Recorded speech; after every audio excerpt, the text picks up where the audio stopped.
मानो या ना मानो, लेकिन मुझे जहां तक लगता है ये भूतों से रिलेटेड जो भी बातें होती ये सच होती हैं। आपने गौर किया होगा कि जब बॉलीवुड हॉलीवुड या कोई भी जो है फिल्म इंडस्ट्री जब मूवीज बनाती है इन चीजों पे, तो वो कहीं से इंस्पायर होकर ही बनाते होंगे। मतलब कुछ तो हुआ होगा, कुछ देखा होगा, उस चीज से रिलेटेड ही उन्होंने मूवीज बनाना शुरू किया। यानी कि बातें सब सही हैं। तो आज जो मैं आपके सामने एक कहानी लेके आया हूँ, ये ऐसी कहानी है जिसमें जो ये लोग जिनके ऊपर कहानी है वो लोग भी ऐसा ही सोचते थे कि मूवीज में ही ये सब होता है, असलियत में कुछ नहीं होता।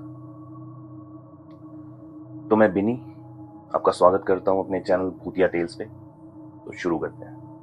तो ये बात है उस टाइम की 2014 की बात है। नारायणगढ़ कॉलेज आईसीएल, वहाँ कुछ 6 लड़के हमारे हिमाचल पालमपुर से अपने स्टडी कंप्लीट करने गए थे। वहाँ पहुँच गए, उसके बाद उन्होंने एडमिशन ले ली एंड वो ढूंढने लगे रूम। रूम ढूंढते ढूंढते वो पहुंचे नारायणगढ़। शहजादपुर से 10 किलोमीटर की दूरी पे है नारायणगढ़। तो नारायणगढ़ पहुंचे, उन्होंने बहुत रूम सर्च किया। अब रूम सर्च किया और उन्हें एक रूम मिला भी, लेकिन उस रूम में क्या था कि उनको रूम जो मिला वो थी 2 मंजिला एक बिल्डिंग, जिसमें नीचे जो था वो गैरेज बना के दिया था उनको, और ऊपर 4 BHK रूम एंड उसके ऊपर 3 BHK एक रूम, मतलब 2 मंजिल का था। और चौंकाने वाली बात यह है कि वो रूम सिर्फ उनको 5,000 रुपए मिला, जिसमें बिजली का बिल फ्री, पानी का बिल फ्री, सिर्फ 5,000 रुपए मंथली उनको देने थे। अब ऐसी महंगाई की दुनिया में अगर किसी को इतना सस्ता रूम मिलता है तो कौन मना करेगा, वो तो खुश हो गए। उन्होंने पूरी बिल्डिंग ले ली, एजेंट को पैसे दिए और ले लिया, और यहाँ तक कि उनसे सिक्योरिटी मनी भी नहीं ली उसने, सिर्फ 5,000 रुपीज पर मंथ। अब वो बंदे खुश रहने लगे। 2-3 दिन हो गए रहते रहते, तो मतलब हुआ तो कुछ भी नहीं था, लेकिन कभी कभी बीच बीच में किसी किसी को ऐसे एहसास होता था कि वो कभी मतलब वॉशरूम जा रहा है या कहीं जा रहा है, तो मतलब कोई उसके साथ चल रहा है या कोई उसको देख रहा है। किसी किसी को सोते हुए लगता था कि कोई उसको देख रहा है, किसी को चलते हुए लगता था कि उसके पीछे कोई चला है, कोई किसी को आवाज मारता था तो लगता था कि दोस्त आवाज मार रहा है, लेकिन आवाज तो किसी और ने दी हुई थी। वो सोचते थे कि ठीक है, होता है, दोस्तों में तो चलता ही रहता है। तो फिर एक बार क्या हुआ कि उनको वहां रहते रहते 1-2 हफ्ते हो गए। उसके बाद उनमें से वो 3 दोस्त जो अपने घर गए, छुट्टियां पड़ गई कॉलेज में तो घर गए, और 3 रह गए वहीं पे, राजीव, संजय और सोनू। वो तीनों वहीं रह गए। अब वो तीनों वहां थे तो छुट्टियां थी। अब उन्होंने सोचा चलो लड़के हैं कॉलेज के, उन्होंने सोचा कि पार्टी शार्टी करते हैं, कि चलो ड्रिंक्स लेते हैं। तो उस रात उन्होंने प्लान किया और ड्रिंक करना शुरू कर दिया। अब ड्रिंक करते करते जो सोनू था सबसे छोटा, मतलब एज के हिसाब से था, संजय सबसे बड़ा था, तो सोनू वॉशरूम जाने लगा। अब उसको उस वाले फ्लैट में क्या था, 4 BHK वाले में इंडियन सीट थी और इंग्लिश थी ऊपर वाले में। तो सोनू इंग्लिश सीट में जाना चाहता था, तो वो जाने की तैयारी करने लगा। अब क्या था कि उस फ्लैट से ऊपर फ्लैट में जाने के लिए एक सीढ़ियां थी, जो उसी कमरे से एक हॉल में जाके सीढ़ियां ऊपर जाती थी, वहां पे एक दरवाजा था। तो वो उस दरवाजे से ऊपर जाने लगा और वो एकदम से दौड़ता हुआ आया, पसीने में नहाया हुआ, बिल्कुल घबराया हुआ, अपने 2 दोस्तों को बताया, भाई भाई, बोला 2 पैर मेरी तरफ आ रहे हैं। अब वो बंदे हंसने लग गए कि कौन से 2 पैर भाई, तेरे को ज्यादा चढ़ गई। नहीं भाई, 2 पैर उन्होंने मेरे को, भाई मेरी तरफ आ रहे हैं, दौड़ते हुए आ रहे थे भाई, मैंने जैसे दरवाजा खोला दौड़ते हुए। ऐसे वो हैरानी में उनको बताने लगा कि वो 2 पैर मेरी तरफ दौड़ते हुए आ रहे थे। अब उन बंदों ने उसका चेहरा देखा कि ये तो बहुत ज्यादा डर गया है, क्या हो गया इसको। उन्होंने बोला कि चलो क्या है, हम भी देखते हैं क्या है। उन्होंने देखा तो उधर कुछ नहीं था, तो उन्होंने उसको बोला कि तेरा ये वहम है, क्योंकि ऊपर जैसे ही उन्होंने सीढ़ी से ऊपर नजर मारी, तेरी बालकनी का एक दरवाजा था जो खुला हुआ था। उनको लगा कि हवा से दरवाजे बज रहे होंगे और इसको वहम हो गया। तो फिर कुछ भी नहीं हुआ। उन्होंने बोला कि तू रिलैक्स हो, शांत हो जा, तेरे को चढ़ गई है तो उसकी वजह से तेरे को ऐसा फील हो रहा हो। अब वो तो सोनू ही जानता था कि उसने क्या देखा, तो वो आके बैठ गया। अब वो अपना कार्यक्रम स्टार्ट करने लगे। जो हो गया, उन्होंने गाने बजा रहे हैं और कर रहे हैं। और जैसे ही मतलब थोड़ा समय और बीता, 10-15 मिनट तक उन्होंने गाने बजाए, एंजॉय किया। जैसे ही थोड़ा समय और बीता, ऊपर से किसी के दौड़ने की आवाजें आने लगी, दरवाजे ऊपर से बजने लग गए, और कोई ऐसा लग रहा था जैसे इस दरवाजे से उधर दरवाजे तक, इस दरवाजे से उधर दरवाजे तक कोई दौड़ रहा है और छन छन छन छन छन छन धड़ धड़ धड़ धड़ धड़ ऐसे आवाजें ऊपर आने लगी। अब वो तीनों इस बात से हैरान हो गए कि ऊपर जाने का रास्ता तो यही है और कोई ऊपर गया ही नहीं और ऊपर कोई है ही नहीं, तो ये आवाजें आ कहां से रही। तब उनको सोनू की बात पे थोड़ा सा यकीन, तो वो लोग डर गए और इकट्ठे मिलके बैठ गए कॉर्नर में, क्योंकि वो बहुत ज्यादा डरे हुए थे, पसीना आ गया था उन लोगों को, मतलब पसीना आके कॉर्नर में बैठ गए थे, इतना डर गए थे और उनकी नजर सिर्फ उस दरवाजे पे। उनको ऐसा लग रहा था कि कोई दरवाजे से निकल के उनके पास आ गया। वो रात उनकी ऐसे ही वहीं बैठे बैठे उन्होंने देखा। सुबह उठ के उन्होंने उस एजेंट को फोन किया, यहाँ पे ऐसा हो रहा है ऐसा हो रहा है, लेकिन उस एजेंट ने फोन नहीं उठाया, क्योंकि वो एजेंट सिर्फ उनसे रेंट लेता था, वो भी ऑनलाइन, कभी कॉल नहीं करता था। इतने टाइम 2 हफ्ते से वो रह रहे हैं लेकिन मिलने तक नहीं आया। तो उन्होंने सुबह वो कॉलेज गए और वहाँ पे डरे रहे, पूरा दिन वो कॉलेज में डरे रहे। शाम को वो लोग आए और अपना कमरे में बैठ के जाके दूसरे उन्होंने उस लोहे का दरवाजा था वो, उस दरवाजे को उन्होंने बंद कर दिया कि कोई, उनको डर था कि कोई आ जाएगा, तो उन्होंने वो दरवाजा बंद कर दिया। अब वो रात को वहां पे बैठे हुए थे ना, मूवी देख रहे थे। अब मूवी देखते देखते अचानक से वो लोहे के दरवाजे पे कोई जोर जोर से ठकठकाने लगा, धाड़ धाड़ धाड़, लेकिन कोई बोल नहीं रहा था, नहीं ठकठका रहा था। और उन तीनों की ये आवाज सुन के जो हालत खराब हुई थी, वो वही लोग जानते हैं कि उनके साथ क्या बीता होगा उस टाइम। अब यही हरकतें रही पूरी रात, वो दरवाजे ठक ठक बजते रहे, पूरे कमरे में दौड़ता रहा कोई ना कोई दौड़ता रहा, लेकिन उस कमरे में ना किसी के जाने का रास्ता था ना उतरने का। वो लोग उसी जगह बैठे थे जहां मेन दरवाजा था, तो कोई गया नहीं, कोई आया नहीं। तब भी वो आवाजें उनके सामने आती रही, इनको इनको दिख नहीं रहा। ये सिलसिला पूरी रात चला, सुबह तक वो लोग ऐसे बैठे रहे। तो उसमें से राजीव बीमार हुआ। अब राजीव बीमार हुआ तो अब इसके दोस्तों को टेंशन हो गई, तो राजीव को घर भेज दिया गया। उन्होंने, ये तीनों ने ये बातें किसी को नहीं बताई, क्योंकि कोई भी इन चीज़ों पे बिलीव नहीं करता। लोग सोचते हैं कॉलेज स्टूडेंट है, नशा करते हैं और ये बातें अफवाह फैला रहे हैं, या तो इनका वहम है या कुछ। कोई भी इन चीज़ों पे बिलीव नहीं करता है इजीली, जब तक आप अपनी आंखों से ना देखें। तो जैसे ही राजीव घर गया तो वहां पे रह गए सिर्फ सोनू और संजय। उन्होंने वहीं रहने का फैसला किया और बोला कि हम इस हॉल की जगह जहां से वो दरवाजा, सीढ़ियां ऊपर जाती हैं, उस हॉल के साथ वाले कमरे में सोएंगे और दरवाजा लॉक कर देंगे। अब उन्होंने जल्दबाजी में क्या किया कि अपना जिस कमरे में गए वो दरवाजा तो बंद कर दिया, लेकिन सीढ़ियों वाला दरवाजा उन्होंने बंद नहीं किया, उसको भूल गए बंद कर, जो हॉल और ऊपर के कमरे की सीढ़ियों को कनेक्ट करता है। अब वो लैपटॉप में मूवी देख रहे हैं।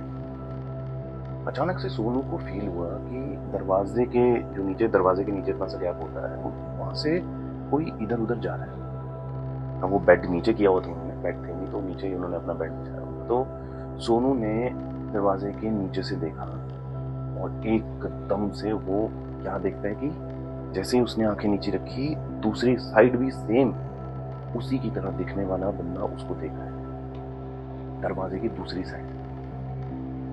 सोनू एकदम से दौड़ता हुआ संजय के पास गया, भाई भाई भाई भाई, उधर से कोई देख रहा है, भाई उधर से कोई देख रहा है। सोनू की हालत इतनी खराब हो गई थी, पूरा चेहरा उसका लाल।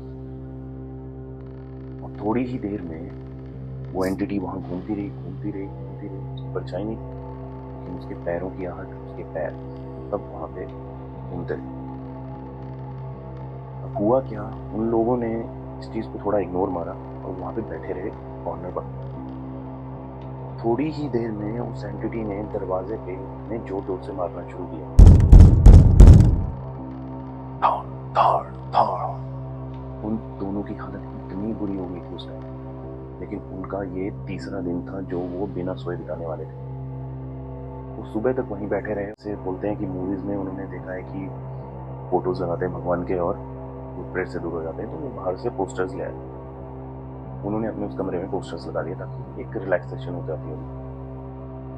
लेकिन वो एंटिटी डेली रात को उस हॉल में घूमती थी, जो ऊपर से नीचे आ गई थी, और उस हॉल में दौड़ी होती, तो दौड़ इधर उधर भाग रहे। क्या आवाज आ रही है, दरवाजे पीट रही है, कौन थी क्या था, कुछ समझ नहीं आ रहा था। ऐसे 2-3 दिन बीत गए और राजीव भी वापस आ गया। अब वो तीनों डरे हुए थे। राजीव तो बोल रहा था कि रूम चेंज कर देते हैं, लेकिन वो जाते भी कहाँ इतनी जल्दी। उन्होंने एक और रात वहां बिताने का फैसला किया। अचानक से सोनू की नींद खुली और उसने देखा कि जो संजय है सबसे बड़ा, उसने अपने दोनों हाथों से अपना गला दबाया हुआ है, दोनों हाथों। अब सोनू छोटा था तो उसको समझ में नहीं आया क्या करना है। उसने राजीव को उठाया तो दोनों ने मिलकर बड़ी मुश्किल से संजय के हाथ हटाए और उसको पूछा कि क्या हुआ। संजय का चेहरा इतना लाल था, आंखों में उसके खून उतर आया। अगर थोड़ी देर और वो गला दबा के रखता तो शायद उसकी जान भी जा सकती। तो संजय ने बताया कि यहाँ पे इस अलमारी पे, जो उनके हॉल के पास एक अलमारी थी, बोला इसके ऊपर कोई बैठा हुआ था बंदा, जिसने कोट पैंट पहना हुआ है, फटे हुए कपड़े और बहुत लंबी उसकी जीभ है, आंखें नहीं है उसकी, और वो हंस के मुझे देख के मुझे मारने की कोशिश कर रहा। अब ये बात सुन के सोनू को भी एक बात याद आई और वो बेचारे को पसीने पसीने हो गया, वो डर गया, वो एकदम से सफेद हो गया।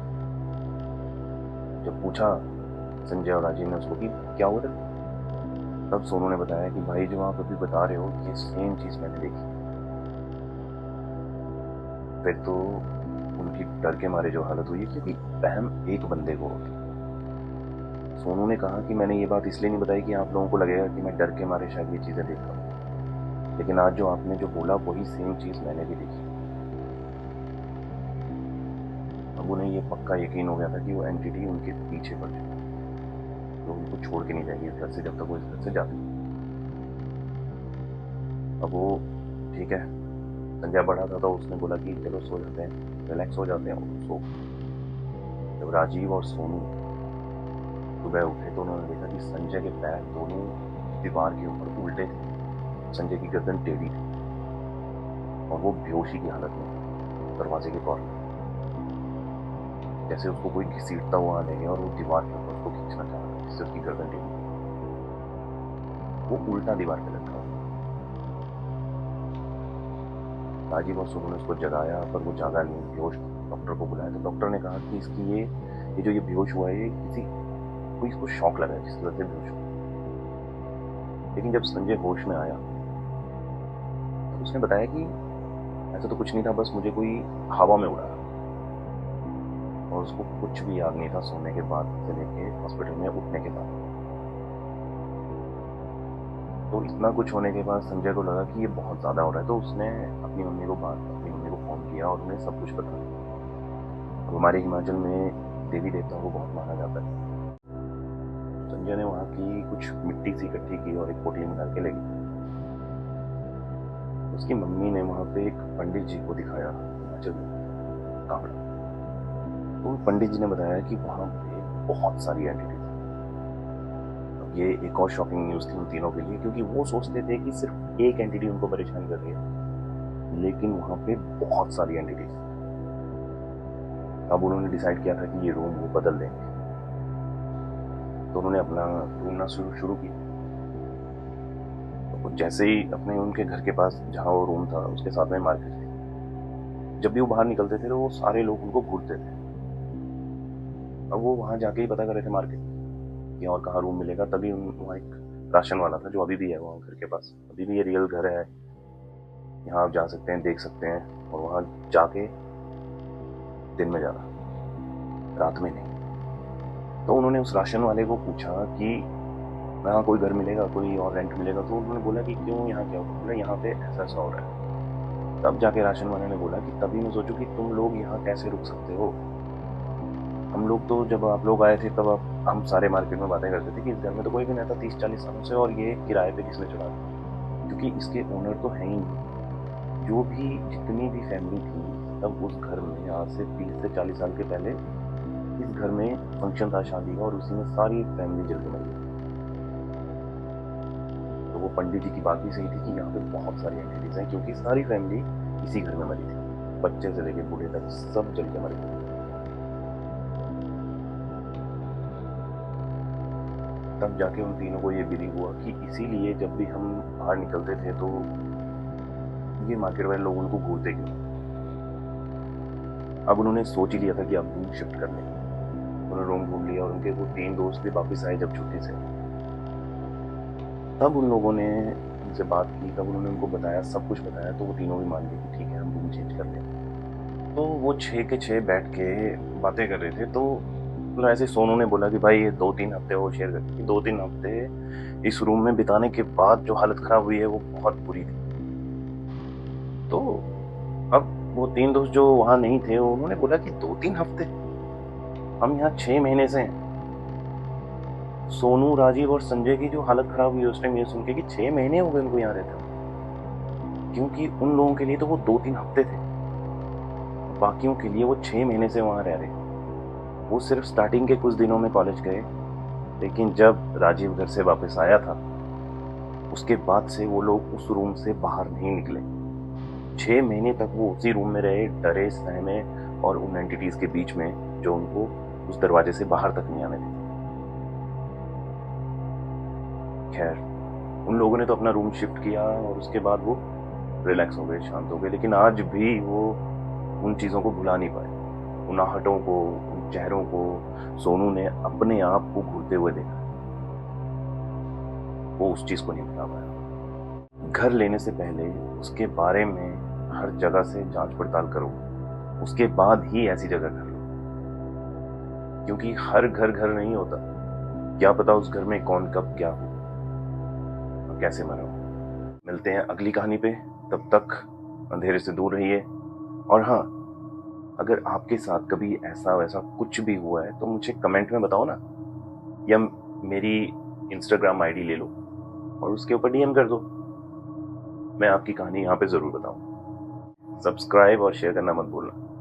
दुनिया के पास तक मेरी सारी कहानियां पहुंचनी चाहिए, ताकि उनको भी इन चीजों का पता चले और वो सतर्क रहें। Thank you.